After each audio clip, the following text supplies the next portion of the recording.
Hello everyone, TJ from Grey Wall here. Today I'm going to talk about how you charge your devices in a van and how things have changed over the last 2 or 3 years, especially with USB devices. So the first thing I'm going to do is turn the camera around and I'll give you a little bit of history first. There we go. Can you see these in here? Now going back 8 or 9 years, what I actually used to do was used to have cigarette lighter outlets wired in everywhere. Okay everybody, I've just decided to take a sojourn to show you standard sort cigarette sockets. Here we go. This is a 180 watt one here. That is actually the cigarette lighter itself. So you can see that these are original. I'm going to change these for USB sockets shortly. Very similar to those two. In fact, if you look at those two, you'll see they're actually exactly the same size, as this. They will actually bolt straight in. And that's my intention.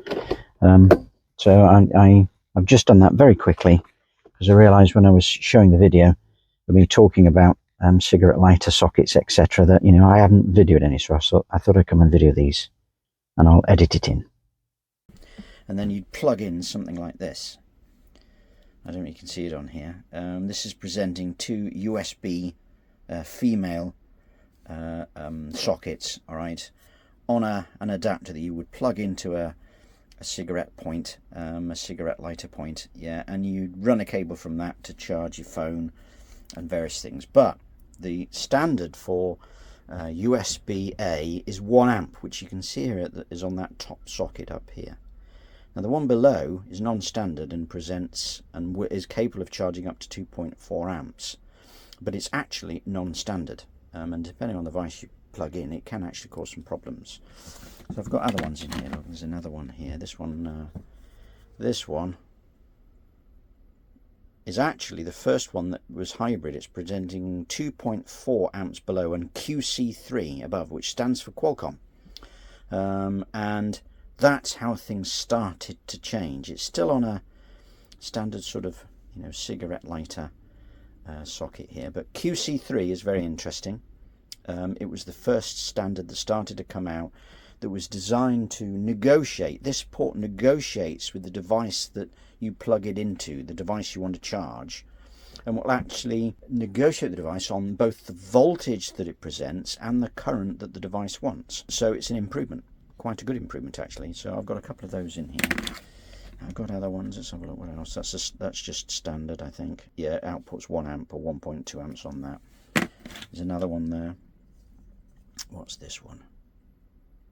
This is, it says 5 volt 2.1 amps on the bottom, and then fast charging, it says up to 9 volts 1.67 amp above. That's not a standard one though. It's not QC3 at all. And then obviously you've got mains adapters, which we're all familiar with for charging your phones. And there's even a really big one here. Look, this one, it was used to charge my laptop. Now what has happened is that sockets have started to come out. You can see I've got a couple at the back here. These originally, this socket here, they were originally just cigarette lighter, sockets that you'd plug one of the adapters, one of these adapters in. But now you can get very, very special. There's 3 on this one. Let me just pull them all out. Can you see that up under there? It's the wrong way up actually. I've got them mounted there.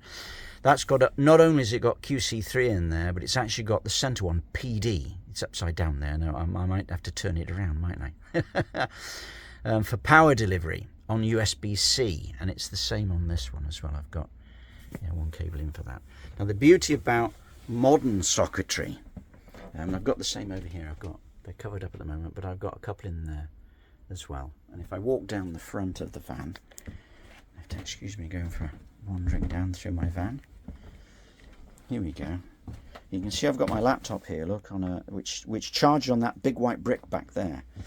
It's got a cable that's run through and plugged into another socket. Here we go. That's the right way up.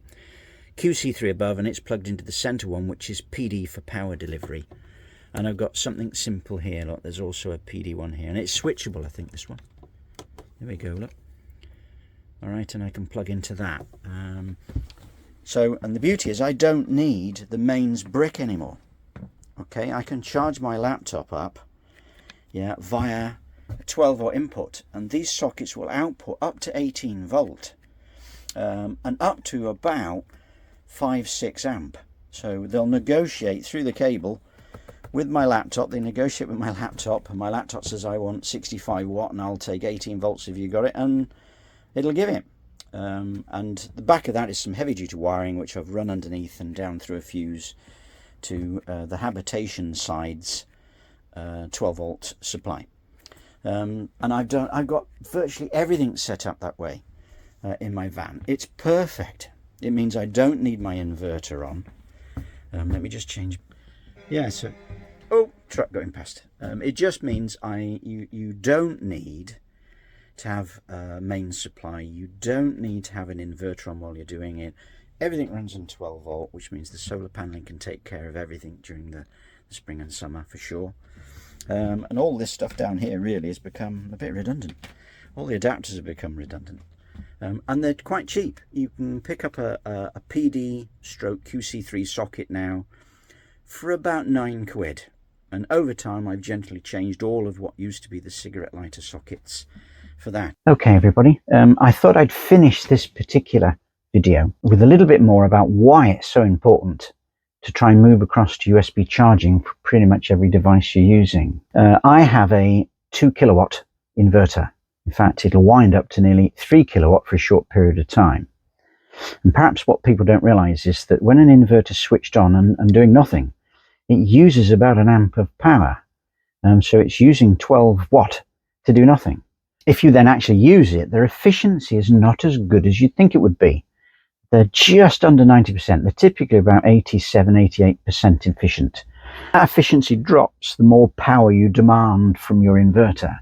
So if I'm running a 1 kilowatt microwave, which I've got in my kitchen area here, then it drops to, I don't know, probably 80%, 82, 83% efficient. So you can end up using a lot more power than the actual device itself needs or is using. And it's the same when you're using chargers, onto your main circuit to charge a laptop like I've got sat here, or whether I'm using a domestic telly at the back, which I also have, it's not that efficient. So what I've realized is that by moving everything over to USB and having a teeny little transformer that's actually in the USB socket that does the work and negotiates on what the best voltage and current is for the particular device, it's so much more efficient. You use far less power.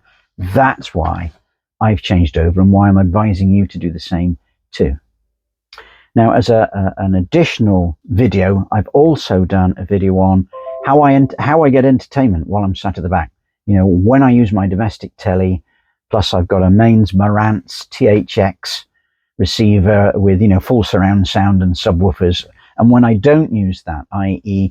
If it's on the evening and I'm on batteries, then I use my laptop to provide my entertainment. But I also can even click down to using the equivalent of I've got an Android pad, and I can show you all that. I've done a separate video on that.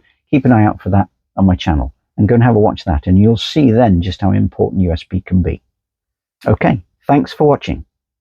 Like and subscribe.